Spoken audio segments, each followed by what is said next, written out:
नहीं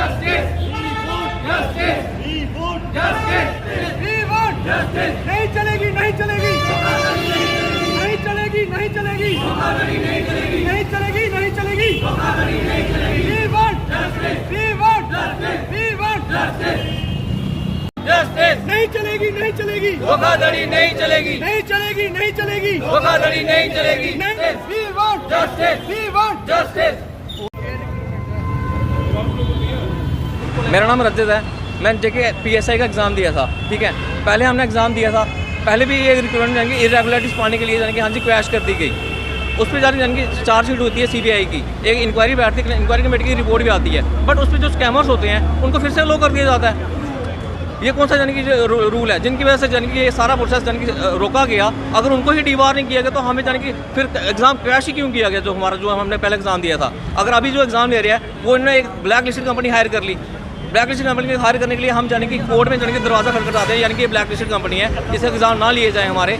ऑलरेडी जाने की JKSSB जो पहले से जाने की जो JEE का एग्ज़ाम हुआ उसको कैंसिल कर दिया गया, JK PSI का एग्ज़ाम हुआ उसको कैंसिल कर दिया गया, फिर FA का एग्ज़ाम हुआ उसको कैंसिल कर दिया गया। ऑलरेडी जाने कि इतने स्कैम्स के चक्कर में जाने कि हाँ जी एग्ज़ाम कैंसिल हो रहे थे, ये एक और ब्लैक लिस्ट कंपनी लेके आ गए। कैसे एस्पिरेंट जाने कि हाँ जी एक जाने कि आप अपने उसको फेथ में लोगे। हम उसी के चक्कर में जाने कि हाई कोर्ट गए, हाई कोर्ट ने जाने कि कैंसिल कर दिया टेंडर प्रोसेस को। उस पर जाने कि एक इंक्वायरी बिठाई गई रिटायर्ड जुडिशियल जज के जाने कि उसकी मद्देनजर रखते हुए, बट JKSSB जाने कि नेक्स्ट डे ही उसको जाने कि एक इंटर्म ऑर्डर पास करती है, उस पर स्टे ले लेती है और कहती है जाने कि हाँ जी ये एग्ज़ाम कंटिन्यू करो, ठीक है।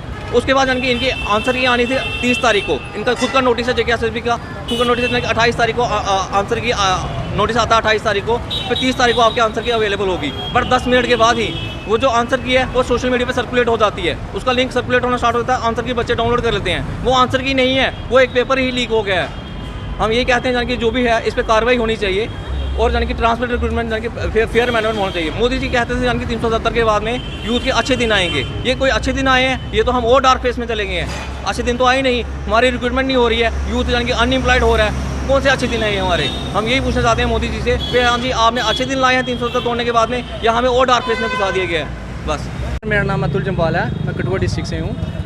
सबसे पहले मैं यहाँ पे आया हूँ सिर्फ इसलिए कि पिछले 1-2 साल से मतलब हम एग्ज़ाम्स देते हैं, स्क्रैप हो जाता है, इरेगुलरिटीज़ आती हैं, इससे हम सब यूथ जो हैं वो सब दुखी बैठे हैं। इससे ये चीज़ें हैं कि क्योंकि पिछले 2-3 साल से ये चीज़ें आ रही हैं कि हम प्रिपरेशन किए जा रहे हैं और हम अपनी कैपेबिलिटी कितनी बार शो कर सकते हैं, ठीक है ना।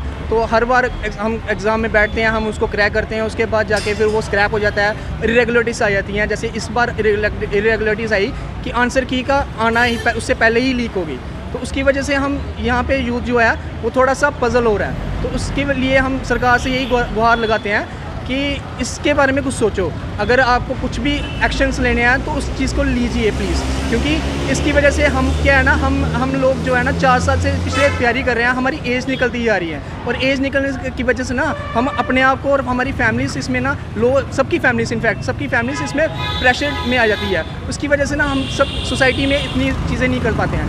तो इसलिए ये इरेगुलरिटीज़ आनी है, हर बार JKSSB में कुछ ना कुछ इरेगुलरिटीज़ आ जाती हैं, कुछ ना कुछ इरेगुलरिटीज़ आती हैं। क्यों आती हैं? पिछले जब मैं एक पॉइंट और रखना चाहता हूँ कि जब यहाँ पे 370 जब हटा था उस टाइम पे फर्स्ट सत्यपाल मलिक जी गवर्नर जी आए थे यहाँ पे, उन्होंने कहा था फास्ट ट्रैक रिक्रूटमेंट होने के लिए।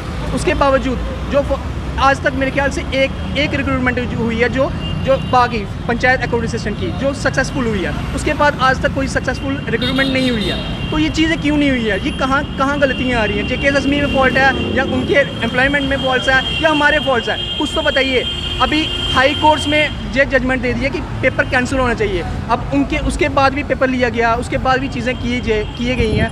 तो ये चीज़ें हमें पजल कर रही हैं। एक स्टूडेंट होने के नाते हमें प्रेशर ऐसा हो रहा है कि हम इस चीज़ को करेंगे तो करें क्या। नेक्स्ट एग्ज़ाम्स आने वाले हैं, उसका क्या फाइनेंस अकाउंट सिस्टम का एग्ज़ाम आने वाला है, हमारे 3-4 एग्ज़ाम्स जो आने वाले हैं उसमें हम प्रिपरेशन करें तो किस बेस पे करें कि हमारी सिलेक्शन होगी कि नहीं होगी। ये एक ना चीज़ें हो ही जा रही हैं हम यूथ के लिए।